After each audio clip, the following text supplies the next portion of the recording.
अस्सलाम वालेकुम dear students. हम डिस्कस कर रहे हैं आज पॉलिटिकल पार्टीज़ चैप्टर, लेकिन आज का टॉपिक हमारा है नेसेसिटी ऑफ पॉलिटिकल पार्टीज़। हमने देखा पिछले लेक्चर में फंक्शंस ऑफ पॉलिटिकल पार्टीज़ कि पॉलिटिकल पार्टीज़ क्या क्या काम करती है। तो लेकिन अगर हम देखेंगे we still need to ask, हम और एक क्वेश्चन पूछ सकते हैं, why modern democracy can not exist without political parties. आजकल की डेमोक्रेसीज जो है या किसी भी कोने में वर्ल्ड में हो, वो पॉलिटिकल पार्टीज के बगैर नहीं एग्जिस्ट हो सकती है। यानी modern democracies can not exist without political. आजकल की डेमोक्रेसीज जो है ये सियासी जमातों के बगैर मुमकिन नहीं है। तो दूसरे अल्फाज में हम कह सकते हैं कि what is the necessity of political parties. अगर हम एक तरफ से ये सवाल पूछ रहे हैं कि मॉडर्न डेमोक्रेसीज नहीं रह सकती है या नहीं वजूद में रह सकती है पॉलिटिकल पार्टीज़ के बगैर, तो इसका मतलब है पॉलिटिकल पार्टीज़ की नेसेसिटी क्या है डेमोक्रेसी में। What is the utility of the political parties in democratic setup. What is the necessity of political parties, इनकी why political parties are indispensable in a political setup, in a political democracy, in a democratic setup. ये जो political parties है ये क्यों indispensable है, ये क्यों नागजीर है, इनके बगैर क्यों नहीं चाह रहा है डेमोक्रेसीज को। चलो हम एक मिसाल लेते हैं। इमेजिन ए सिचुएशन विदाउट पॉलिटिकल पार्टीज। हम एक सिचुएशन क्रिएट करेंगे कि हम इमेजिन करेंगे कि एक मुल्क जो है पॉलिटिकल पार्टीज के बगैर है। अब हम देखेंगे क्या होगा फिर। Every candidate in the election will be independent. तो सीधी सी बात है, आपने इलेक्शन में देखा होगा कि हमने फंक्शंस में भी देखा है कि मैंडेट देता है या टिकट देती है पार्टी एक आदमी को, एक कैंडिडेट को, वो खड़ा हो जाता है इलेक्शन पे, यानी पार्टी बेस्ड होता है।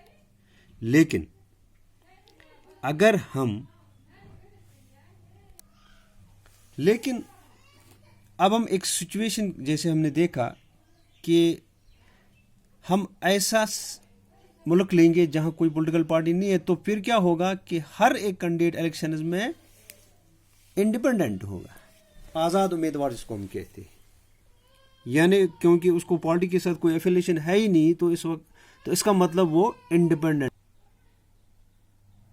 No leader will be able to make any promises to the people about any major policy changes।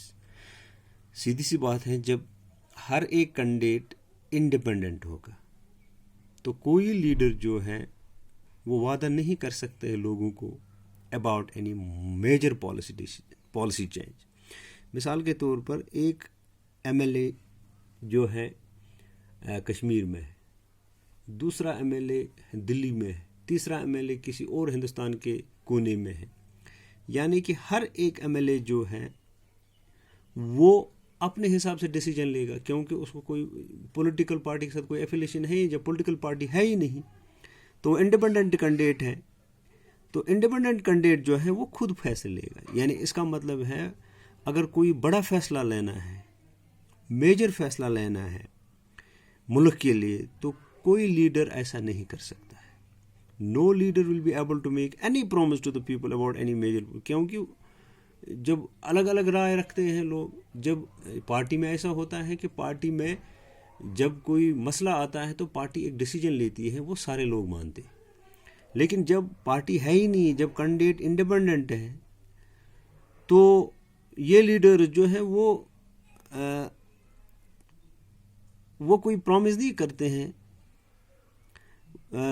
लोगों को कि कोई बड़ा डिसीजन ले सकते हैं, क्योंकि वो अपने इलाके के तक महदूद होते हैं, तो उनकी कोई यूनिफॉर्मिटी नहीं होती है, वो किसी एक से लिंक नहीं होते किसी एक पार्टी से।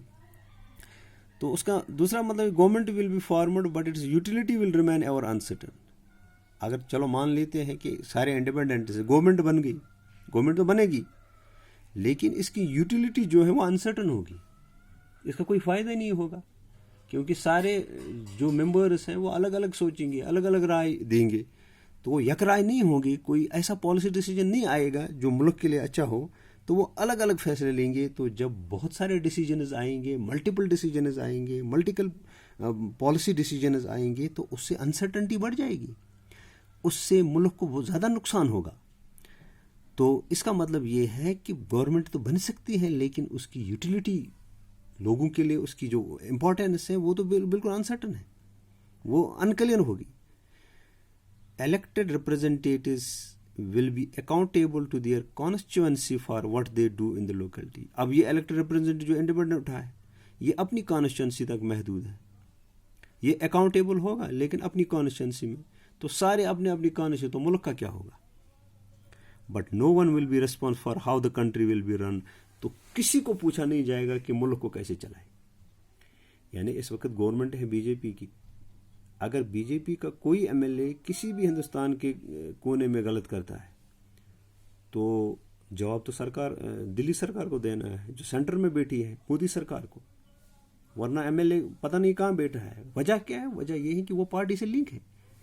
लेकिन जब इलेक्टेड रिप्रेजेंटेटिव्स जो है इंडिपेंडेंट होंगे, वो अपनी कॉन्स्टिट्यूंसी तक महदूद होंगे, वो अपनी कॉन्स्टिट्यूंसी तक अकाउंटेबल होंगे, जवाबदेह होंगे। तो जो बाकी जो रिस्पॉन्सिबिलिटी है कंट्री की, तो उसको कौन उठाएगा? तो इस तरह से हमने देखा कि अगर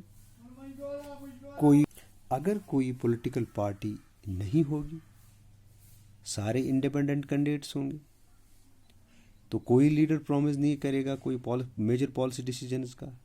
गवर्नमेंट तो बनेगी लेकिन वो उसकी जो इफादियत होगी, इम्पोर्टेंस होगी, वो अनसर्टन होगी।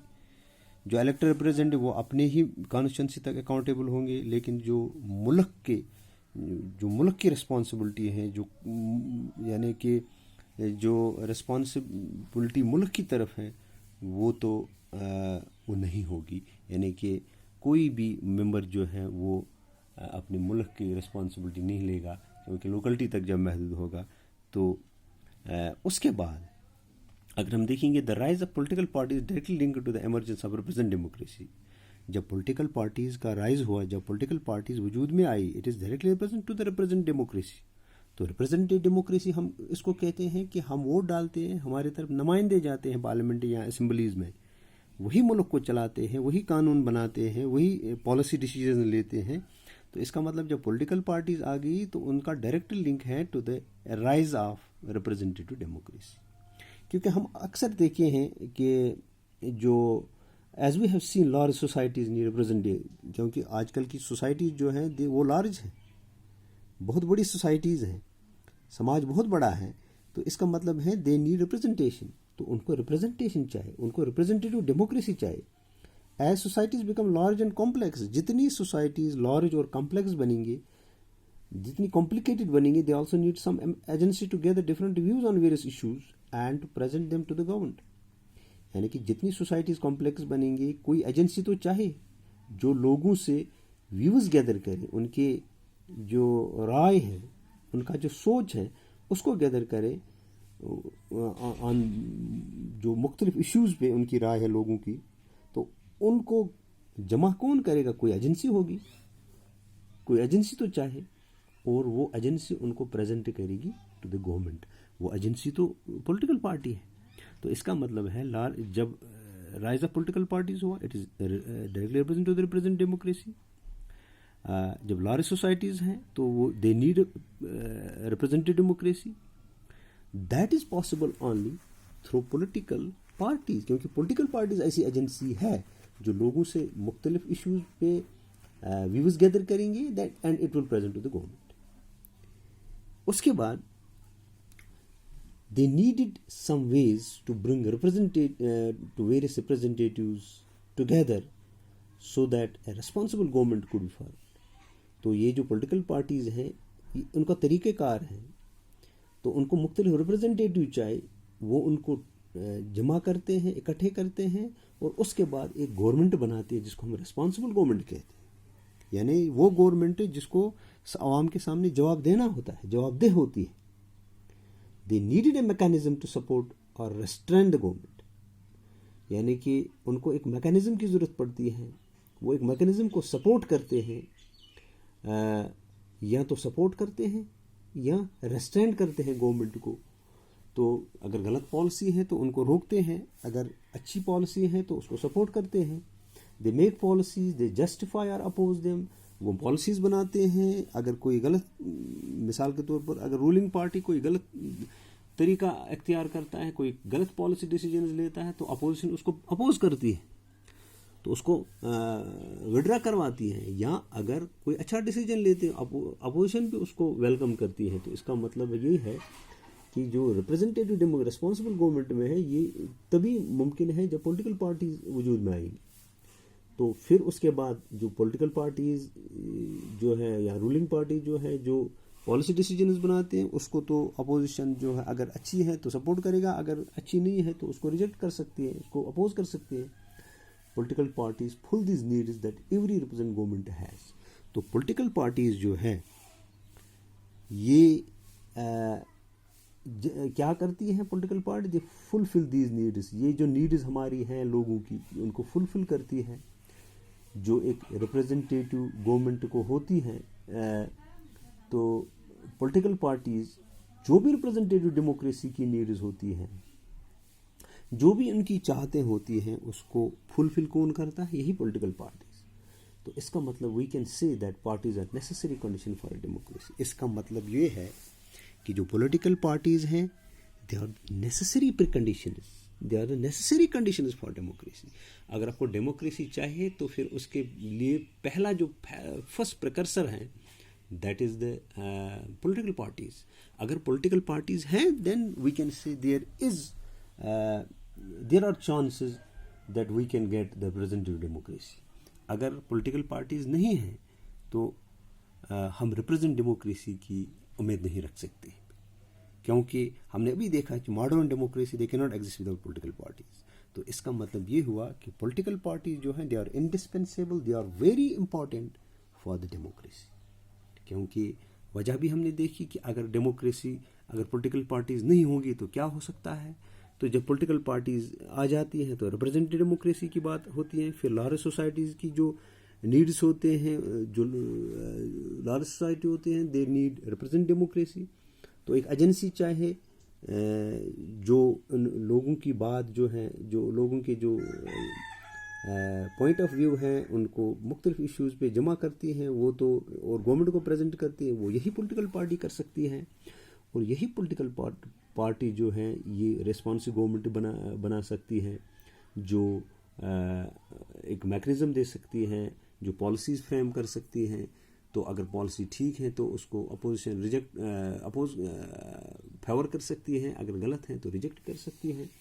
तो इसका मतलब यही है कि जो रिप्रेजेंटेटिव डेमोक्रेसी में जो नीड्स हैं, they are fulfilled by the political parties. उनको पॉलिटिकल पार्टीज फुलफिल कर सकती हैं। तो इस तरह से हम कह सकते हैं कि जो पॉलिटिकल पार्टीज हैं, they are necessary conditions for democracy. So with this we conclude this topic. Thank you.